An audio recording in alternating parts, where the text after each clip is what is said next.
திருமறை நேரம் Bible Hour presented by the National Bible College. கிறிஸ்துவின் சபையார் உங்களை வாழ்த்துகிறார்கள். Welcome to Satellite Bible Classes. வணக்கம். தேசிய வேதாகம கல்லூரி மாணவ கண்மணிகளே, தோழர்களே, அருமை பெற்றோரே, உலகளாவிய என் தமிழ் சொந்தங்களே, மீண்டுமாக இந்த தேசிய வேதாகம கல்லூரி நடத்தும் வான்வழி வகுப்புகளுக்கு உங்களை வரவேற்கிறதுல மகிழ்ச்சி அடைகிறேன். இந்த நாட்களில் வார்த்தை மாம்சமானார், த வேர்ட் பிகம் ஃப்ளஷ் என்ற தலைப்பில் நம்ம படித்து வருகிறோம். அந்த வகையில் ஒரு கடைசி பாடமாக வானத்திலே தோன்றும் ஒரு நட்சத்திரத்தை குறித்து நான் உங்களோடு பேச இருக்கிறேன். மத்தேயு 2ஆம் அதிகாரத்தில் ஒரு அற்புதமான நிகழ்ச்சியை நம்ம படிக்கிறோம். அது என்னன்னா, மத்தேயு 2ஆம் அதிகாரம் முதல் 12 வசனங்களில் கிழக்கிலிருந்து வந்த ஞானமுள்ள சாஸ்திரிகள், அறிவாளிகள் இயேசு கிறிஸ்துவனுடைய நட்சத்திரத்தை நாங்கள் கண்டோம் என்று வந்தார்கள். அப்படி வந்தவர்கள் இயேசு கிறிஸ்து ஒரு ராஜாவாக இருக்கிறார் என்ற தகவலோடு ஏரோதின் அரண்மனைக்கு போய் யூதருக்கு ராஜாவாக பிறந்திருக்கிறவர் எங்கே என்று கேட்டார்கள். அக்காலத்தில் யூதருக்கு விரோதியாக ஏரோது ராஜா. ஏரோது ஒரு யூதனும் அல்ல. ஆகவே எல்லா யூதர்களும் கொதிப்படைந்து அவனை ஒழித்து கட்ட வேண்டும் என்று விரும்பி கொண்டிருந்த ஒரு காலகட்டத்தில் யூதருக்கு ஒரு ராஜா பிறந்திருக்கிறார் என்று போய் அவர்கள் கேட்ட பொழுது ஏரோதும் அவனுடைய இராணுவம், அவனுடைய ஜனங்களும், எருசலேம் நகரத்தாரும் கலங்கினார்கள். they were troubled. அவர்கள் கலங்கினார்கள் என்று நாம் படிக்கிறோம்.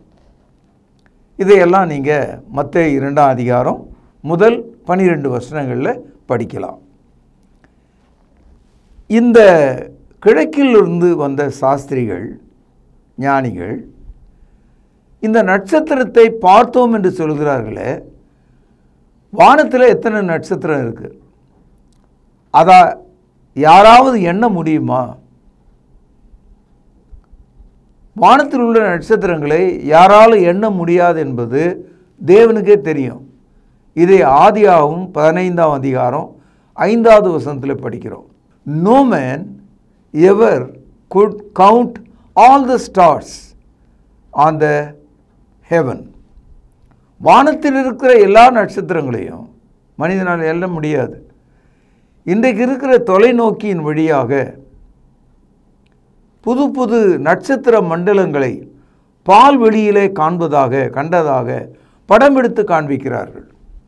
அப்படியானால் எப்படி கண்ணுக்கு தெரிகிற அளவிலும் நடக்கவோ அல்லது பயணம் செய்யும்போது அந்த நட்சத்திரம் ஊர்ந்து சென்று இயேசு கிறிஸ்து பிறந்த வீட்டு மேலே அது நிற்கவும் கண்டதாக இந்த பதிவில் நாம் படிக்கிறோம். இது ஒரு ரேர் ஃபெனோமெனா, ஒரு அற்புதமான ஒரு நிகழ்ச்சி. ஆனால் இயேசு கிறிஸ்துவனுடைய பிறப்போடு ஒரு நட்சத்திரத்தை குறித்த குறிப்பு வேதத்தில் இருக்கிறது. என்னாகமம் 24ஆம் அதிகாரம் 17வது வசனத்தில் இஸ்ரவேலிலே ஒரு நட்சத்திரம் உதிக்கும் என்று சொல்லப்பட்டது. A star will be born. ஒரு நட்சத்திரம் உதிக்கும் என்று சொல்லப்பட்டது. சகோதரர்களே, ஆதியாகமத்தில் இந்த நட்சத்திரத்தை பற்றிய சிருஷ்டிப்பு, அது ஏன் உண்டாக்கப்பட்டது என்ற தகவலை நம்ம படிக்கிறோம். ஆதியாகமம் 1ஆம் அதிகாரம் 14வது வசனம். பின்பு தேவன் பகலுக்கும் இரவுக்கும் வித்தியாசம் உண்டாக்கத்தக்கதாக வானம் என்கிற ஆகாய விரிவில் சுடர்கள் உண்டாக கடவது, அவைகள் அடையாளங்களாகவும் காலங்களையும் நாட்களையும் வருஷங்களையும் குறிக்கிறதற்காக இருக்க கடவுது என்றார். அவைகள் பூமியின் மேல் பிரகாசிக்கும்படி வானம் என்கிற ஆகாய விரிவில் சுடர்களாக இருக்க கடவுது என்றார். அது அப்படியே ஆயிற்று. தேவன் பகலை ஆள பெரிய சுடரும் இரவை ஆள சிறிய சுடரும் ஆகிய 2 மகத்தான சுடர்களையும், கவனியுங்கள், நட்சத்திரங்களையும் உண்டாக்கினார். அவைகள் பூமியின் மேல் பிரகாசிக்கவும் பகலையும் இரவை ஆளவும் வெளிச்சத்துக்கும் இருளுக்கும் வித்தியாசம் உண்டாக்கவும் தேவன் அவர்களை வானம் என்கிற ஆகாய விரிவிலே வைத்தார். தேவன் அது நல்லது என்று கண்டார். இந்த தகவல் மிக ஆச்சரியமாக இருக்குது. முதலாவது, தேவன் பகலை ஆள சூரியனையும் இரவை ஆள சந்திரனையும் இரவிலே கூடுதலாக நட்சத்திரங்களையும் உண்டாக்கினார் என்று நாம் படித்தோம். இந்த நட்சத்திரங்கள் இன்னொரு காரணத்துக்காகவும் இருக்கிறதா. நாட்களையும் மாதங்களையும் வருஷங்களையும் மனிதன் தெரிந்து கொள்வதற்காக. இன்றைக்கும் நாம் நம்முடைய கேலண்டரை இந்த சூரியன் சந்திரன் நட்சத்திரங்களை கொண்டு தான் அமைத்து எழுதி நாம் பயன்படுத்தி கொண்டு வருகிறோம். சகோதரர்களே, நட்சத்திரங்கள் மனிதனுடைய வாழ்க்கையில் தொடர்புடையதாக இருக்கிறது. குறிப்பாக நம்முடைய நாட்டில் ஒவ்வொரு குழந்தை பிறக்கும் போதும் ஒரு நட்சத்திரத்தின் மூலம் அடையாளப்படுத்தப்பட்டு அந்த குழந்தையினுடைய பிறந்த தேதியோட அந்த நட்சத்திரம் இணைக்கப்பட்டிருக்கிறதை நீங்கள் பார்க்கலாம். குறிப்பாக இந்தியா போன்ற ஒரு நாட்டில் இந்த நட்சத்திரங்களும் நட்சத்திரங்களை வணங்குவதும் அவர்களுடைய ஒரு மதமாக இருக்கிறதை நீங்கள் பார்க்கலாம். இந்த நட்சத்திரங்களை மனிதர்கள், கவிஞர்கள் எல்லாருமே புகழ்ந்து பாடுவதையோ சிறப்பு செய்வதையும் கூட நீங்கள் பார்க்கலாம். உதாரணமாக, சிறந்த ஒரு விளையாட்டு வீரரை நட்சத்திரம் என்று அழைக்கிறாங்க. கிரிக்கெட் நட்சத்திரங்கள் என்று சொல்கிறார்கள். திரை உலகத்தில் இருக்கிற மக்களை திரை நட்சத்திரங்கள் என்று சொல்கிறாங்க. உதாரணத்துக்கு சொன்னேன். ஆக மனிதர்களை கூட நட்சத்திரங்களோடு ஒப்பிட்டு பேசுவது வழக்கமாக இருக்கிறது. இரவிலே வானத்தை பார்க்கும்போது அந்த கருமையான வானத்தில் நட்சத்திரங்கள் மின்னுவது எவ்வளோ அழகாக இருக்கிறது. அந்த நட்சத்திரங்களை தேவன் உண்டாக்கினார் என்ற அறிவு மட்டும் இல்லாமல் அது தானாக வந்து விட்டது என்று எண்ணுகிற மனிதன் எவ்வளோ அப்பாவியாகவும் எவ்வளோ பலவீனமாகவும் எவ்வளோ தூரத்தில் இருக்கிறான் என்பதையும் நீங்கள் பார்க்க வேண்டும். மனிதனுக்கு எப்பொழுதும் ஆசை, நட்சத்திரத்தை கையிலே பிடிக்க வேண்டும் என்று ஆசை இருக்குது. Man wanted to catch one of the star in his hand. உனக்கு விருப்பம் 1000 இருக்கலாம். சில மக்கள் தாங்களே ஒரு நட்சத்திரம், அல்லது நாங்கள் நட்சத்திரத்தில் போய் அங்கே குடியிருக்க போகிறோம் என்ற சிந்தனைகள்லாம் கூட இந்த நாட்களில் பரவி இருக்கிறத நீங்கள் பார்க்கலாம். சங்கீதம் 147 4வது வசனம் பாருங்கள்.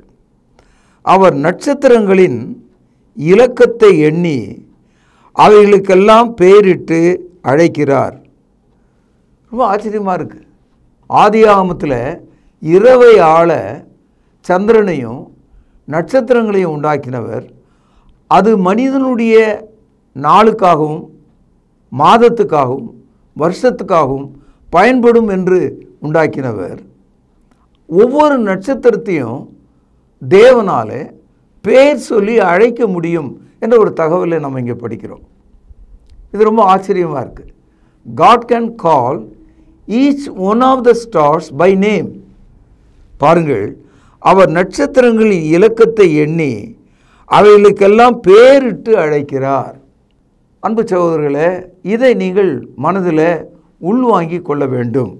பழைய ஏற்பாட்டில் உபதையாண்ட ஒரு தீர்க்கதரிசன புத்தகம், பக்கம் 1071 4வது வசனம். இன்றைக்கி விஞ்ஞானிகள், குறிப்பாக எலான் மஸ்க் போன்ற பெரிய பணக்காரர்கள், நாங்கள் நிலாவில் குடியேற விரும்புகிறோம், சனி கிரகத்தில் நாங்கள் குடியேற விரும்புகிறோம், ஒரு நட்சத்திரத்துக்குள்ளே நாங்கள் போய் பார்க்க போகிறோம் என்றெல்லாம் பெரிய முழக்கங்களை இடுவதையும் படம் எடுத்து உலகத்தில் காண்பிப்பதையும் ராக்கெட்டுகளை அனுப்புவதையும் இன்றைக்கி நாம் பார்த்துக்கிட்டு தான் இருக்கோம்.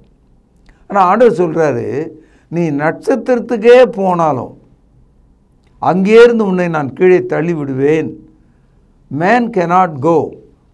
God will push him out from every star. மனிதர்கள் இப்படி வேணா உலகத்தில் பேசிக்கொண்டே இருக்கலாம். உபதையா 1ஆம் அதிகாரம் 4வது வசனம் பாருங்கள். நீ கழுகை போல உயரப் போனாலும், நீ நட்சத்திரங்களுக்குள்ளே உன் கூட்டை கட்டினாலும் அவ்விடத்திலிருந்து உன்னை விடத்தழுவேன் என்று கர்த்தர் சொல்லுகிறார். இது பைபிளில் இருக்கிற வசனம். ஆக வேத வசனத்தின்படி வானத்தை பூமியை விரித்தவர், தமது ஞானத்தின்படி பகலையாள பெரும் சுடரையும் இரவையாள சிறிய சுடரையும் மினுக்கும் நட்சத்திரங்களையும் உண்டாக்கினவர், மனிதனுடைய பயன்பாட்டுக்காக நாட்களையும் மாதங்களையும் வருஷங்களையும் எண்ணி பார்க்க உதவி செய்கிறவர், உங்களுக்காக இவைகளெல்லாம் உண்டாக்கினவர் இந்த வார்த்தை சொல்கிறார். மனிதனே, நீ நட்சத்திரத்துக்குள்ளே குடிப்போகலாம் என்று எண்ணலாம், நீ கீழே விழுவாய் என்று சொல்கிறார். இதை நீங்கள் விசுவாசிக்க வேண்டும், நம்ப வேண்டும். உபாகமம் 4வது அதிகாரம் 19வது வசனம் இந்த நேரத்தில் நமக்கு ஒரு பயனுள்ள வசனமாக இருக்கும் அப்படின்னு நான் நம்புகிறேன். பாருங்கள், பக்கம் 228 பழைய ஏற்பாடு. உங்கள் கண்களை வானத்துக்கு ஏறெடுத்து உங்கள் தேவனாகிய கர்த்தர் வானத்தின் கீழெங்கும் இருக்கிற சர்வ ஜனங்களுக்கும் ஏற்படுத்தின வானத்தின் சர்வ சேனைகளாகிய, கவனிங்கள், சந்திர சூரிய நட்சத்திரங்களை நோக்கி அவைகளை தொழுது சேவிக்க இணங்காதபடிக்கு உங்கள் ஆத்துமாக்களை குறித்து மிகவும் எச்சரிக்கையாயிருங்கள். இஸ்ரவேல் ஜனங்கள் எகிப்தை விட்டு புறப்பட்டு கானானுக்கு சற்று அருகில் வரும்போது மோசே தன்னுடைய இறுதி காலத்தில் 2வது முறையாக அந்த நியாயப்பிரமாணத்தை அவர்களுக்கு எடுத்து ஞாபகப்படுத்துகிறார். அப்படி ஞாபகப்படுத்தும் போது இந்த தகவலை எல்லாம் சேர்த்து சொல்லுகிறார். என்ன சொல்லுகிறார்? உங்கள் தேவனாகிய கடவுள் உண்டாக்கின இந்த சர்வ சேனையாகிய சூரியன் சந்திரன் நட்சத்திரங்களை நீங்கள் வணங்குவதற்கு நீங்கள் உங்கள் இருதயத்தில் இடம் தரக்கூடாது. அதனால்தான் கிறிஸ்தவர்கள் நட்சத்திரங்களை வணங்குவதில்லை, சூரியன் சந்திரனை வணங்குவதில்லை. விக்கிரக வழிபாடு செய்கிறவர்கள் நட்சத்திரங்களை வணங்குவதை இன்றைக்கும் நாம் பார்க்கிறோம். ஒவ்வொரு மனிதனும் இந்த நாட்டில் ஒரு நட்சத்திரத்தோடு தொடர்பு உடையவனாகவும் அந்த நட்சத்திரத்தின்படி தான் அவனுடைய வாழ்க்கை அமைந்திருக்கிறதாகவும் நம்புகிறான். நட்சத்திரம் அவனை வழி நடத்துவதாக இருந்தால் அவனுக்கு கடவுள் தேவையில்லை. இயேசு கிறிஸ்துனுடைய மரணம் அவனுக்கு பிரயோஜனம் இல்லை. என் அன்பு சகோதரர்களே, படித்தவர்களும் பெரிய அறிவாளிகளும் புகழ்பெற்றவர்களும் கூட நட்சத்திர வழிபாட்டை உடையவர்களாக இருக்கிறார்கள் என்பது உலகறிந்த உண்மை. ஒரு நட்சத்திரம் உன்னை சரியாக வழி நடத்துமா? ஒரு நட்சத்திரத்தின் மூலம் நீ ரட்சிக்கப்பட முடியுமா? ஒரு நட்சத்திரம் உனக்கு பாவ மன்னிப்பை போதிக்குமா? ஒரு நட்சத்திரம் உன்னை தேவனுக்கு பிரியமான மனிதனாக மாற்றுமா? இப்படி பல கேள்விகளை நீங்கள் கேட்டிங்கன்னா உங்களுக்கே சிரிப்பும் அழுகையும் தான் வரும். ஆனால் இன்றைக்கு கிறிஸ்தவர்கள் நட்சத்திரத்தை வழிபாட்டிலே ஒன்றாக உள்ளே கொண்டு வந்தாங்க. குறிப்பாக இயேசு கிறிஸ்துனுடைய பிறப்போடு ஒரு நட்சத்திரம் உண்டானது என்பது உண்மைதான். ஆனால் அந்த நட்சத்திரம் வணக்கத்துக்குரியது அல்ல. அதற்கு நீங்கள் மண்டியிட முடியாது. You cannot worship a star. இதை நீங்கள் புரிஞ்சுக்கணும். பாருங்கள், இது ஒரு அதிசயமான ஒரு காட்சி என்பதை புரிந்து கொள்ளணும். பைபிளில் இயேசு கிறிஸ்து பிறந்தபோது அவர் அற்புதமானவர், அவர் ஆலோசனை கர்த்தர். அவருடைய பிறப்பு எப்பொழுதுமே அற்புதமாக இருக்கிறது. பிறக்கும்போதே அவர் கன்னிகையின் வயிற்றிலே பிறக்கிறார். பிறக்கும்போதே அவருக்கு பெயர் சூட்டப்படுகிறது. பிறக்கும்போதே அவரை கர்த்தர் என்றும் இரட்சகர் என்றும் வேதாகம் அழைக்கிறது. அவர் பிறக்கும் ஊர் முன்கூட்டி சொல்லப்படுகிறது. அவர் பிறந்த நாளிலே உலகம் முழுவதும் உலக குடிமதிப்பு எழுதப்பட்டதை நாம் பார்க்கிறோம். என் அன்பு சகோதரர்களே, இயேசு கிறிஸ்து பிறந்தார் என்ற அந்த நேரத்தில் நீங்கள் ஒன்றை கவனிக்கணும். லூக்கா 2வது அதிகாரத்தில் மந்தை மேய்ப்பர்கள் சத்திரத்திலே முன்னணையில் கடத்தப்பட்ட இயேசுவை கண்டு மிகவும் சந்தோஷமடைந்து அவர்கள் ஊருக்குள் சென்று அந்த தகவலை பிரசித்தப்படுத்தினார்கள். இது லூக்கா 2வது அதிகாரம். ஆனால் மத்தேயு 2ஆம் அதிகாரத்தில் அந்த ஞானமுள்ள மக்கள் வந்தாங்களே, அப்பொழுது இயேசு கிறிஸ்து முன்னணையிலே கடத்தப்பட்ட ஒருவராக இல்லை. அவர்கள் வீட்டுக்கு திரும்பி அவர்களுடைய சொந்த வீட்டில் இருக்காங்க. இயேசு கிறிஸ்துவை அவர்கள் சந்தித்த போது, the wise man never met Christ at the manger. They met Christ only in the house. அதனால் ஏறக்குறைய இந்த சம்பவம் இயேசு கிறிஸ்து பிறந்து ஒரு 2 மாதங்கள் கூட ஆகியிருக்கலாம். அது ஒரு யூகம்தான் நான் சொல்கிறது உங்களுக்கு. ஆனால் நிச்சயமாக அவர்கள் பெத்லகேமில் உள்ள சத்திரத்தில் அவங்க வந்து பார்க்கல, அவரை வீட்டிலே சந்தித்தார்கள் என்று தான் நம்ம படிக்கிறோம். மத்தேயு 2ஆவது அதிகாரம் 9ஆவது வசனம். ராஜா சொன்னதை அவர்கள் கேட்டு போகையில், இதோ அவர்கள் கிழக்கிலே கண்ட நட்சத்திரம் பிள்ளை இருந்த ஸ்தலத்திற்கு மேல் வந்து நிற்கும் வரைக்கும் அவர்களுக்கு முன் சென்றது. அவர்கள் அந்த நட்சத்திரத்தை கண்டபோது மிகுந்த ஆனந்த சந்தோஷம் அடைந்தார்கள். கவனிங்க, அவர்கள் அந்த வீட்டுக்குள் பிரவேசித்து பிள்ளையையும் அதன் தாயாகிய மரியாளையும் கண்டு சாஷ்டாங்கமாய் விழுந்து அதை பணிந்து கொண்டு தங்கள் பொக்கிஷங்களை திறந்து பொன்னையும் தூப வர்க்கத்தையும் வெள்ளை போலத்தையும் அதற்கு காணிக்கையாக வைத்தார்கள். அதனால் வேதமானவர்கள் இதை புரிந்து கொள்ளணும். The wise man from the east, they met the baby Jesus Christ in a house. Probably maybe a 10 days old or a month old child. அதனால் அதை நீங்கள் புரிஞ்சுக்கணும். அவர்கள் சத்திரத்தில் கண்டதாக சொல்லலை, வீட்டிலே கண்டார்கள்.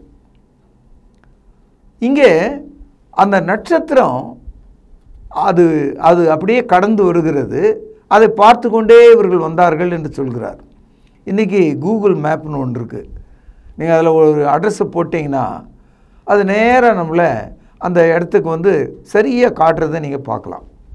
அதுக்கு என்ன காரணம்னா, மேலே இருக்க ஒரு சேட்டலைட் வழியாக நம்ம அட்ரஸை கரெக்ட் பண்ணி கொடுத்தோம்னா லொக்கேஷன் மேப் வந்து கரெக்டாக வந்து நம்ம காட்டுது. நமக்கே ரொம்ப ஆச்சரியமாக இருக்கும். அதுபோல் அந்த காலத்தில் இந்த மாதிரி ஒரு லொக்கேஷன் மேப்போ ஒரு கூகுளோ இல்லை. ஆனால் நிஜமான ஒரு நட்சத்திரம் அது வானத்திலே இருக்கிறது. அதை கணக்கிடும் ஆற்றல் இந்த ஞான சாஸ்திரிகளுக்கு இருந்தது. நட்சத்திரம் இருக்கிற இடத்துலையே தான் இருந்தது. ஆனால் அது நேராக விழுகிற இடம் எது என்பதை அவர்களால் பார்க்கும் ஆற்றலை தேவன் அவர்களுக்கு கொடுத்தார். How to calculate the movement of the star? It was God given power in their life. தேவனுடைய வல்லமை அவர்களுக்கு கிடைச்சது. அவர்கள் அந்த வீட்டண்டை வந்து அந்த நட்சத்திரம் நின்றதை புரிந்து கொண்டு அவர்கள் உள்ளே பிரவேசித்த போது பாலகனாகி இயேசுவையும் மரியாளையும் கண்டார்கள். இதை தான் இந்த காலத்தில் கிறிஸ்து பிறப்போடு ஒரு நட்சத்திரத்தை உயர்த்தி காண்பிப்பது, வீடுகள் மேலே கட்டுவது, கோபுரங்கள் மேலே கட்டுவது, குடில் மேலே கட்டுவது, இந்த நட்சத்திரம் அதை காண்பிப்பதற்கான ஒரு அடையாளமாக இருக்கிறது.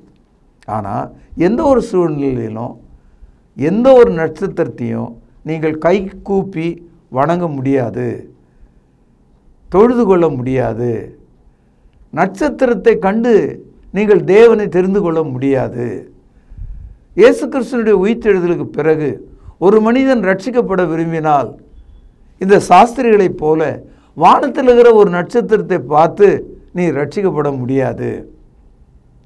எல்லா மனுஷனையும் ரட்சிப்பதற்காக தேவன் நற்செய்தியாகிய சுவிசேஷத்தை தந்திருக்கிறார்.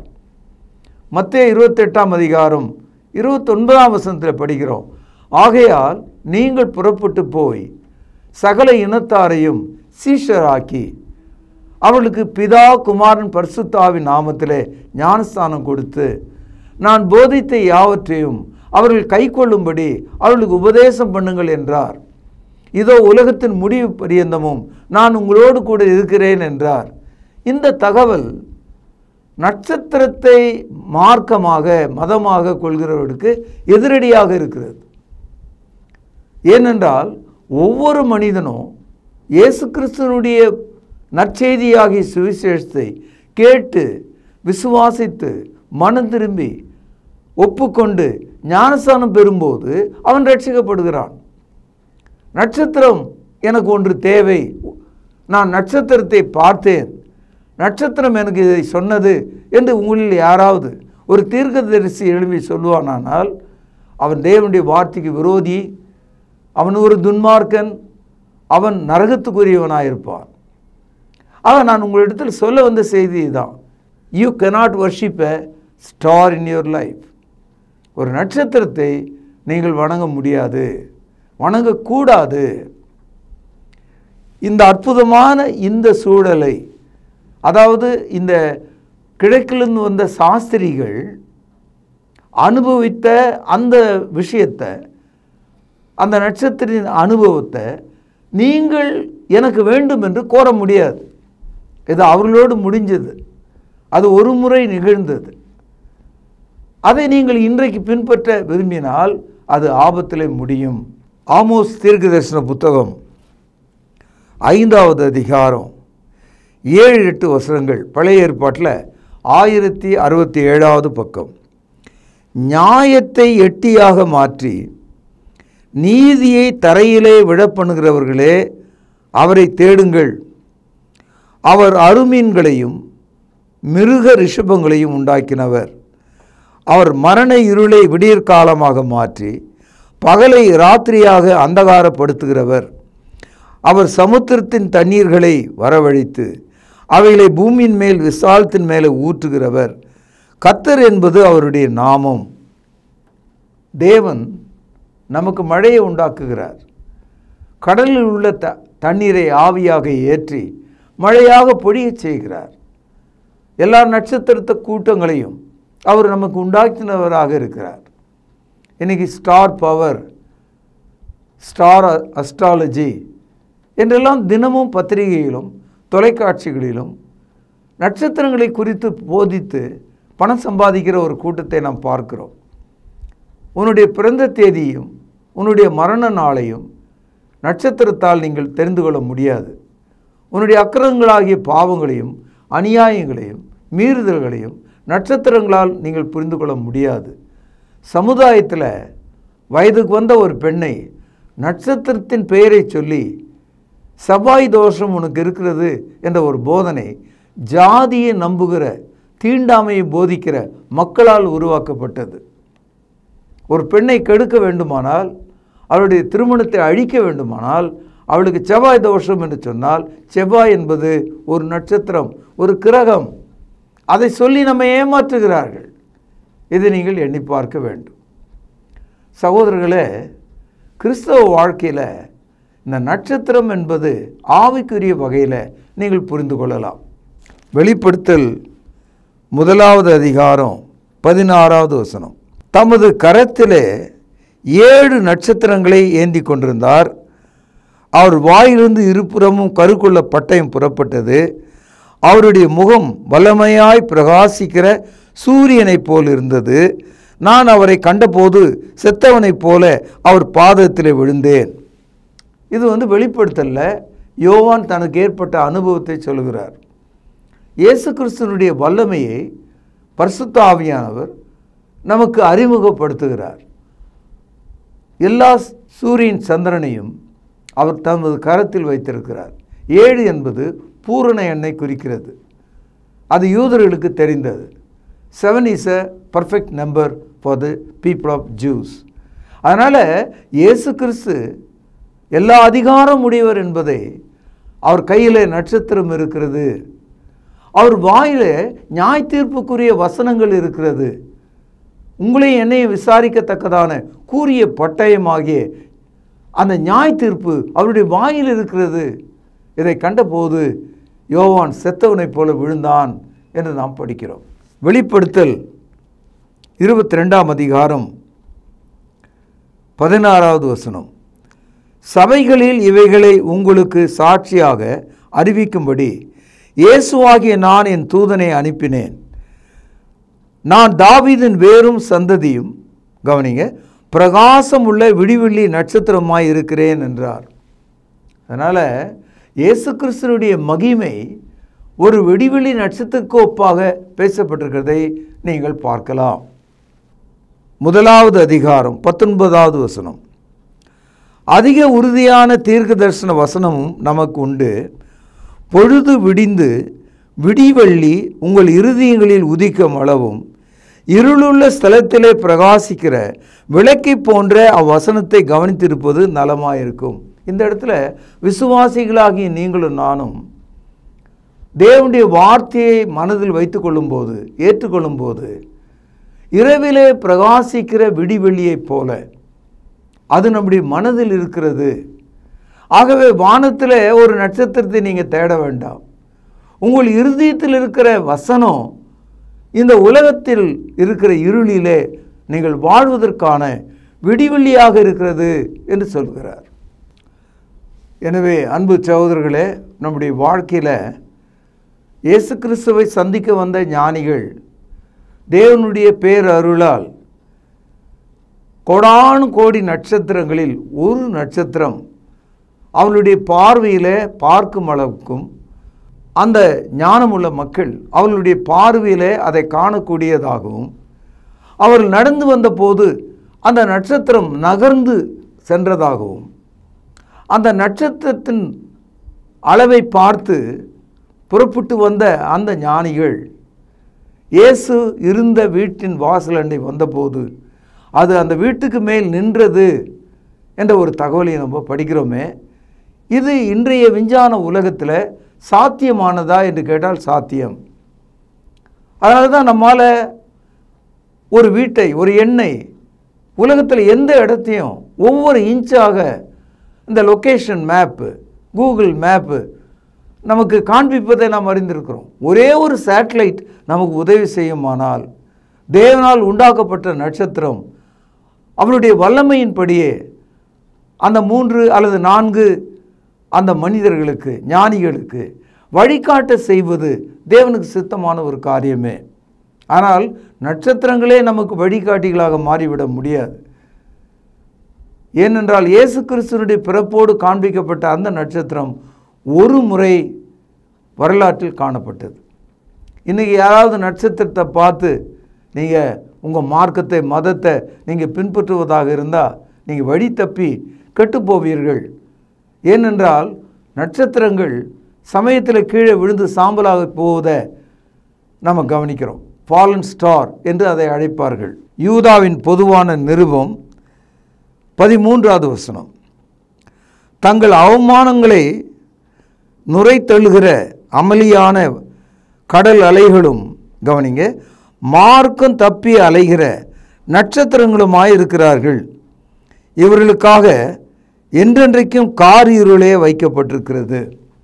அதாவது என்ன சொல்கிறாரு, இனி நட்சத்திரத்தை பார்த்து உன் பிறப்பு, வளர்ப்பு, எதிர்காலம், நல்லது கெட்டது எல்லாம் நீ திருமாச்சினா நட்சத்திரங்கள் கீழே விழுந்து சாம்பலாவது போல நீங்களும் உங்கள் வாழ்க்கையை இழந்து விடுவீர்கள். நட்சத்திரங்களும் கூட மார்க்கம் தப்பி அலைகிறது. Even the stars in heaven moves wrongly. சமயத்தில் அது தவறாக போய்விடக்கூடும், அது கீழே விழுந்து எரிந்து விடக்கூடும். அதனால் நட்சத்திரத்தின் மேலே உங்கள் மதத்தையோ நம்பிக்கையோ வைக்காமல் கர்த்தராகிய இயேசு கிறிஸ்துவின் மேலே உங்கள் நம்பிக்கையை வைத்து அவருடைய வார்த்தையினாலே நீங்கள் ரட்சிக்கப்படும்படி உங்களை தாழ்த்தும்படியாக உங்களை கேட்டு இந்த நற்செய்தியை நான் இங்கே நிறைவு செய்கிறேன். பிரார்த்தனை செய்வோம், ஜெபம் பண்ண கடவோம். பரலோகத்தில் வாசமாக இருக்கிற தகப்பனே, பகலை ஆளவும் இரவை ஆளவும் பெரிய சுடரையும் சிறிய சுடரையும் நட்சத்திரங்களை உண்டாக்கினவரே, நட்சத்திரங்களை பெயர் சொல்லி அழைக்கிறவரே, நட்சத்திரங்களை எண்ண முடியாது என்ற தகவலை எங்களுக்கு அறிவித்தவரே, நட்சத்திரங்கள் மார்க்கம் தப்பி அலையும் என்று எங்களுக்கு சொன்னவரே, இதையெல்லாம் நாங்கள் விட்டுவிட்டு எங்கள் ஆண்டவராக இருக்கிற இயேசு கிறிஸ்துவின் அதிகாரத்துக்கு, வல்லமைக்கு, அந்த சுவிசேஷத்திற்கு கீழ்ப்படியவும் பின்பற்றவும் எங்கள் இருதயங்களிலே சுடராக விடிவெள்ளியாக நட்சத்திரம் தோன்ற வேண்டும் என்று செபிக்கிறேன். எங்கள் பாவ குற்றங்களை தயவாக மன்னியும்.